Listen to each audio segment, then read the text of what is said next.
Alors pour continuer, en fait, on va s'interroger si une marque qui se lance peut devenir un média ou si elle a cette ambition-là.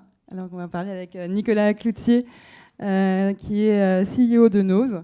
Peut-être on va commencer déjà par parler de Nose, parce que c'est assez particulier comme start-up. Donc je te laisse présenter l'idée et le concept. Bonjour, donc Nicolas Cloutier, je suis canadien. On a créé Nose il y a à peu près, l'idée a émergé il y a à peu près plus de 9 ans, 2 ans et demi de préparation. On a lancé en juin 2012 un multimarque parfum, cosmétique, bougie, et qui est à la fois un espace retail, online avec de la vente et également une intelligence artificielle qui permet de recommander des parfums sur la base de questions de profilage chaque pays, les 3 derniers parfums portés. Ça fait un portrait olfactif. Sur cette base, 5 parfums recommandés à chacun.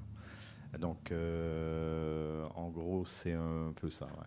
Donc l'idée, en fait, c'est vraiment vous guider dans vos choix de parfums en dessinant vraiment votre portrait olfactif et après proposer des parfums qui vous correspondent et qui sont dans le concept store. Donc c'est à la fois en fait une recommandation pour la personne et une aide à la vente pour les conseillers. Du coup, alors c'est un univers de parfums de niche quand même. C'est assez particulier. Donc c'est des parfums qui sont pas forcément des parfums qu'on sent toujours, qui ont parfois des odeurs qui sont très particulières. En tout cas, c'est une marque olfactive, c'est une signature. C'est-à-dire que quand on porte le parfum, il y a un statement derrière, il y a quelque chose d'affirmé. L'idée, c'est que quand tu as lancé Nose, dans ta stratégie de communication, sachant qu'en plus l'univers des parfums, c'est quelque chose qui est totalement fantasmé, qui fait rêver, comment tu as pensé la stratégie de marketing et de communication et est-ce que le contenu a été de façon assez naturelle un choix pour toi? Je pense que, en fait, quand on a réfléchi à Nose, on a essayé de partir d'une page blanche. Quand on a commencé avec le diagnostic, déjà, les gens nous prenaient un peu pour des fous. Les gens vont vraiment venir dans une boutique pour faire un diagnostic. Donc, l'idée était de faire les choses de manière différente et vraiment centré sur une expérience client. Aujourd'hui, tout concept qui veut se lancer, s'il n'y a pas d'expérience client, c'est la base. Et l'expérience client, qu'elle soit retail ou online, plus haut. Je suis mauvais. S'il n'y a pas d'expérience client, la communication est difficile à jouer. Donc, on est parti sur un parti pris. La partie, ce qui est intéressant, c'est que la partie retail, au fil des années, est devenue un énorme succès. Au début, le online était assez avant-gardiste avec de l'illustration bien avant. À l'époque, qu'il n'y avait pas beaucoup d'illustrateurs dans la communication. Et avec un éditorial photo. Et petit à petit, on s'est rendu compte que l'expérience qui était difficile dans le concept, c'était en boutique, les gens arrivent, font leur diagnostic, on leur présente des parfums à l'aveugle. Et ils vont faire une sélection et pour découvrir le storytelling et l'histoire du parfum à la fin. Alors qu'en online, c'est déjà, il y a du contenu, beaucoup plus. C'est-à-dire qu'en boutique, on n'a pas des articles sur les parfumeurs ou les marques, etc. Donc, on parle d'un storytelling pour arriver à commander ces parfums à la fin et les découvrir, c'est la dernière étape. Donc, c'est le chemin inverse. Donc, il faut construire une expérience très, très forte. Et quand on regarde les sites de e-commerce aujourd'hui, ou à l'époque, en 2012, c'était toujours très centré, c'est ça, très fonctionnel, on va dire. C'est-à-dire optimisation, déjà avec d'ergonomie, comment optimiser le panier d'achat, etc. Et nous, on est vraiment parti sur essayer de revoir comment qu'on pouvait créer du contenu dès le départ et comment qu'on pouvait positionner les choses différemment. Donc repartir sur l'histoire du parfum, repartir sur le parfumeur. Et du coup, en production de contenu, ça se passait comment ? Au départ, vous avez tout de suite fait, je sais pas, des vidéos, des articles, Au démarrage, en fait, on a fait le premier édito parfum, en fait, avec des parfumeurs systématiquement. On avait 3 éditos par mois, avec 3 photographes qui ont participé depuis le début, dont une, Sophia Renzo, qui bosse toujours avec nous sur le sujet. Et donc, on ne produisait pas de vidéos, parce que les vidéos, c'est quand même... si on veut faire bien les choses, il faut quand même un peu plus de budget. Toujours. Et du coup, dans cette stratégie aujourd'hui sur les lieux de vente, comment ça se passe? Est-ce qu'il y a un moment ou un autre, on peut, pareil, aller avec une rencontre marketing? Est-ce que finalement, il y a des expériences marketing qui sont faites sur le lieu de vente, autres que juste le diagnostic? Est-ce qu'il y a des possibilités, je ne sais pas, d'avoir une rencontre avec un parfumeur? Est-ce que tout ça est transposé finalement dans la vie? Est-ce qu'il y a... Je dirais, quand on regarde aujourd'hui, nous, dès le départ, on a conçu Nose dans une approche omnichannel. Si je regarde bien, en 2012, c'était pas encore le mot omnichannel n'était pas encore très, très développé. Du moins, il y en a qui en parlaient, mais le faire était un autre sujet. Et aujourd'hui, dès le départ, on s'est rendu compte que 70% de notre trafic boutique passait par l'online pour ensuite de ça venir acheter. Donc, toute la partie contenu est vachement importante quand même en amont. C'est-à-dire que c'est comme sur Google, quand vous regardez sur Google Analytics, pour voir les parcours d'achat, vous vous rendez compte qu'il y a 3, 5 channels différents qui ont contribué à une acquisition notamment. Et dans le même titre, dans l'omnichannel, vous avez justement ces différentes... on n'a pas des parcours 100% linéaires. Donc le contenu, c'est la première partie pour beaucoup des clients en retail aujourd'hui. Après ça, c'est l'expérience boutique sur laquelle, oui, on peut mettre du marketing. Chez nous, on a pris le parti pris de ne pas avoir aucune PLV. Ça, c'était un truc qui était très, très important. C'est-à-dire, c'est des natures mortes. On s'est concentré depuis le début là-dessus. On a interdit aux marques de personnaliser avec du mobilier un espace parfum. C'est la première fois à l'international que ça se fait. Il n'y a aucune marque qui a accepté avant de se faire présenter sans PLV comme on a fait. Et donc, on essaie d'avoir une approche qui est assez en boutique homogène aussi, plutôt qu'avoir un truc qui est une pizza qui ressemble, sans être médisant sur les grandes surfaces. Vous avez souvent un conseiller par Kia. Si vous allez par exemple aux États-Unis, à New York, chez Bergdorf, vous faites à chaque coin de chaque corner et tout, vous faites arrêter. Donc, il était important pour nous d'avoir une expérience client. Le marketing en boutique, ça va être... certes, il y a quand même, des displays, des choses, mais si vous regardez, une des choses qui stressait beaucoup mes associés, et beaucoup de monde me disait, mais vous avez oublié de faire une vitrine. Donc, il y a 0 vitrine chez Nose. Nose est une vitrine. C'est un atelier, une façade d'atelier.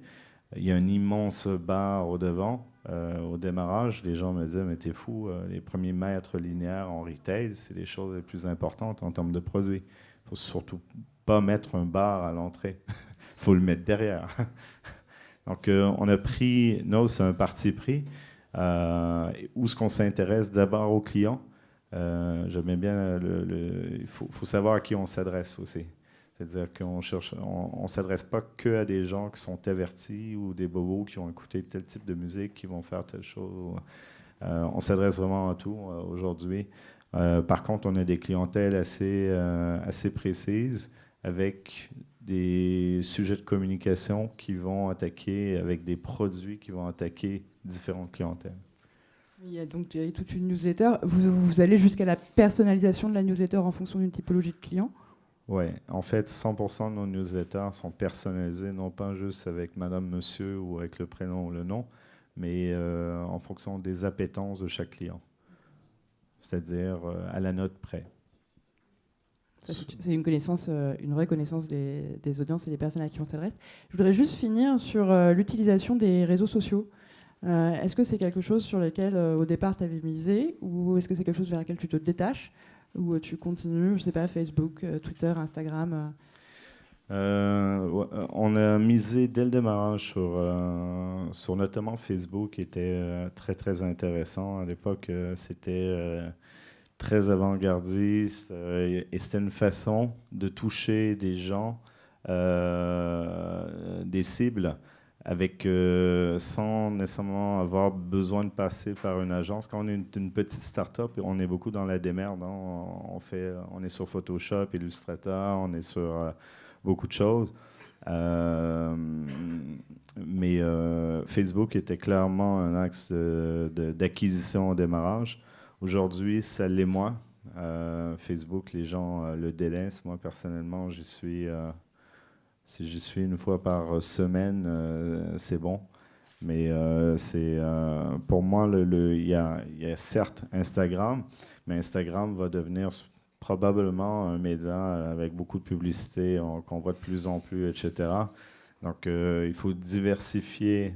On est rendu à un niveau de maturité où il faut diversifier sa stratégie de communication et surtout pas avoir une stratégie de communication comme des plus grandes marques et d'essayer de juste mettre son image. Je crois que faire ça, en fait, on va se battre sur des CPM et différents axes économiques qui ne seront pas nécessairement rentables. Il faut réfléchir à une approche un peu plus alternative. C'est-à-dire qu'on est une marque alternative dans notre secteur et l'ensemble de notre stratégie doit être alternative. Donc, on doit aller à des endroits qu'on ne nous attend pas ou que personne n'aurait réfléchi. C'est pour ça qu'on va prendre des éléments de communication aujourd'hui, des axes qu'on est en train de développer qui, à notre sens, n'avaient pas encore été vraiment développés comme tels. Et l'objectif, c'est ça, c'est de faire différent et pas se battre sur les basiques du e-commerce. Ça, c'est top secret ou on peut en parler des nouveaux axes Je sentais qu'il y avait des gens qui se posaient des questions. Je dirais que les bonnes idées, il faut les faire vite, c'est ça? Si j'ai bien compris. Je dirais que dans ce que vous pouvez voir aujourd'hui qu'on fait, ce matin, là, on a envoyé la newsletter, on a produit notre deuxième vidéo à l'international. On va filmer les marques dans leur jus. C'est-à-dire, là, on est allé filmer l'année dernière Filippo Sorcinelli, qui est le tailleur du pape François au Vatican, qui fait toute la haute couture pour lui et qui a lancé sa marque de parfum. On est allé le filmer dans ses ateliers en Italie. Et au mois de mai l'année dernière, on a quand même presque un an d'avance sur nos productions. On est allé filmer Cartusa à Capri, où c'est une des plus belles marques dans le parfum, sauf que quand on regarde, eux, comment ils travaillent en communication, c'est très dommage, parce que quand on est déjà allé à Capri, puis on a vu la marque, son ADN, on se dit, mais c'est tellement plein de potentiel. Et donc, on a pris le parti pris d'être presque une agence de communication pour nos marques. Et donc, la vidéo qu'on envoie ce matin, c'est un 5 minutes à peu près, où l'île nous a été ouverte, on s'est promené en bateau dans tous les sens. En fait, on présente la marque, ça devient presque un lifestyle. On regarde la vidéo, on a presque envie de laisser ce qu'on faisait et partir en week-end tout de suite. Donc, et d'acheter le parfum, parce qu'il y a quand même quelques personnes qui l'ont déjà vu, puis on l'a mis en ligne hier. Et donc, cette stratégie de communication avec des productions TV, ce qui est assez marrant, c'est que là, les marques, en plus, ils mettent sur leur site web ou dans toute leur communication en avant cette vidéo qui est signée Nose. Et on se met au-dessus de l'ensemble de la distribution à l'international comme étant le référent. Donc, c'est une stratégie de communication en termes de visibilité qui est assez intéressante et qui fait que pour des acteurs comme Liberty, Barneys ou autres, on devient, ou même Le Bon Marché, on devient un acteur qui devient très pertinent sur notre sujet, au-delà d'avoir développé une intelligence artificielle, et qui amène jusqu'au storytelling directement où ce que les marques ont été créées. Pardon. Un parfum sur la niche, en fait, des parfums, j'imagine, exclusifs. j'imagine très bien, enfin je comprends de votre discours que vous recréez, que vous allez essayer d'exploiter au maximum l'univers, et c'est vraiment le code dans le parfum. Ce que vous venez de dire l'illustre parfaitement. Par contre, oui, pour l'expérience client, comment faites-vous dans le parfum, où l'expérience client, c'est justement le test? On voit Hermès développer les cloches à parfum. Comment faites-vous, en étant sur le digital, enfin sur le online essentiellement, ou sur le bar à parfum, là c'est très bien, ça montre bien l'univers du parfumeur exclusif, et on rentre dans cet univers-là, mais franchir le pas de l'achat du parfum, il y a quand même l'expérience client du test. Comment faites-vous pour surmonter ça? Vous n'êtes pas allé encore sur notre site web. Vous n'êtes pas allé encore sur notre site web. Il y a la réponse, en fait. C'est ce qu'on voulait entendre. En fait, sur sur Internet, on peut faire son diagnostic. Hein, c'est les mêmes questions qu'en boutique. Et en fait, à l'issue du diagnostic, on vous propose le kit des 5 échantillons recommandés pour 10 €. Avec un voucher de 10 € applicable à votre premier achat. Quelle belle promotion de bon matin. Je vais prévenir l'équipe qui va avoir des commandes. Donc voilà, donc, on va conclure comme ça. On va quand même donner l'adresse physique et l'adresse digitale de Nose. Donc t'es où? T'es 20 rue Bachaumont, c'est ça? Exactement, dans le 2e et nose.fr. Voilà, comme ça tout le monde pourra faire une super expérience digitale de Nose. Merci beaucoup Nicolas.